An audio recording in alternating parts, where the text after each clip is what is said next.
जय श्री गणेश सर्वांना. सर्व कसा स्वस्त आणि मस्त राहा. आज सकाळची सुरुवात मी केली गरम पाण्याने. तसं मी रोजच गरम पाणी पिते, पण आज म्हटलं ते होता मोबाईल हातात तर मग व्हिडिओ काढून घेतला. म्हटलं याचा पण व्हिडिओ काढा.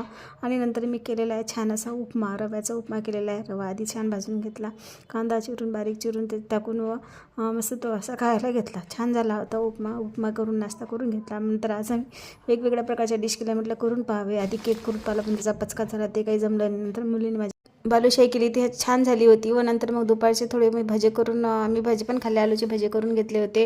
नंतर सर्व आवरचीवर करून घेतले, गॅस पुसून घेतला. पण हे आहे ना, असं जर काही नाश्ता वगैरे केला ना, दिवसभर सर्व कामातच जातो.